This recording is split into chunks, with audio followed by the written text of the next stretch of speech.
श्री हनुमत्कवचं विनियोगः।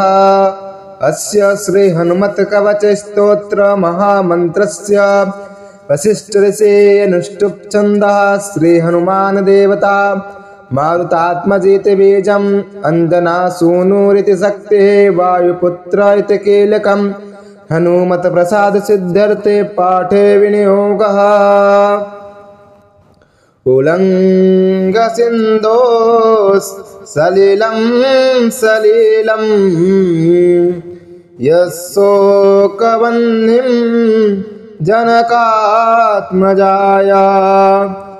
आदाय तेनैव ददाह लङ्काम् नमामि तं प्राञ्जलिराञ्जनेयम् मनोजवं मारुततुल्यवेगम्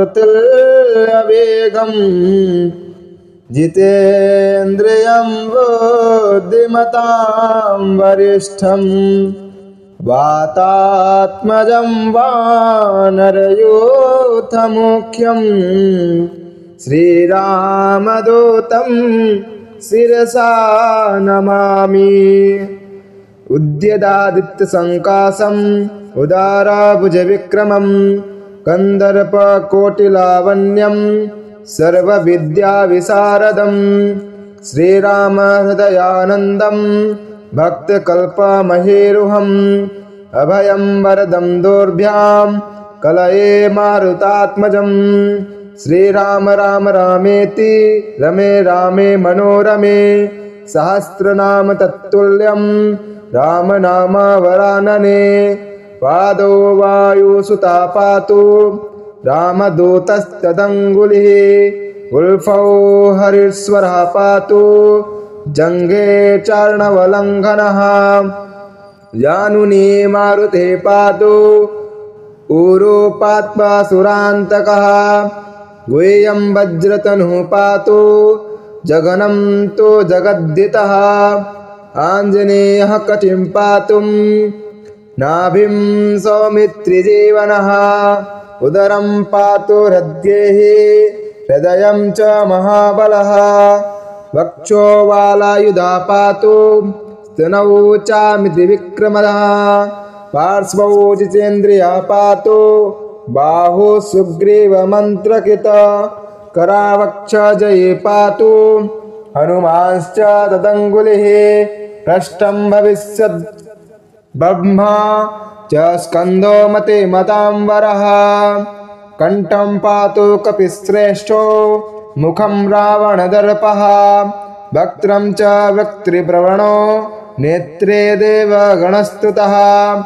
ब्रह्मास्त्र सन्मानकरो भ्रुवौ मे पातु सर्वदा कामरूपा कपोले मे फालं वज्रनखोऽवतु। शिरो मे पातु सततं जानकी शोकनाशनः श्रीराम भक्तप्रवरः पातु सर्वकलेबरम्। मामन्ये पातु सर्वज्ञः पातु रात्रौ महायशाः विवस्वदन्तवेवासी च सन्धयो पातु सर्वदा। ब्रह्मादिदेवता दत्त वरः पातु निरन्तरम् य इदं कवचं नित्यं पठेच्च शृणुयान्नरः दीर्घमायुरवाप्नोति बलं दृष्टिं च विन्दति। पादाक्रान्ता भविष्यन्ति पठतस्तस्य शत्रवः स्थिरां सुकीर्तिमारोग्यं लभते शाश्वतं सुखम्। इति निगदितवाक्यवृत्ततुभ्यं सकलमपि स्वयमाञ्जनेयमृतम् अपि निजजनरक्षणैकदीक्षो वसगदतीयमहामनुप्रभावः। इति श्रीहनुमत्कवचं सम्पूर्णम्।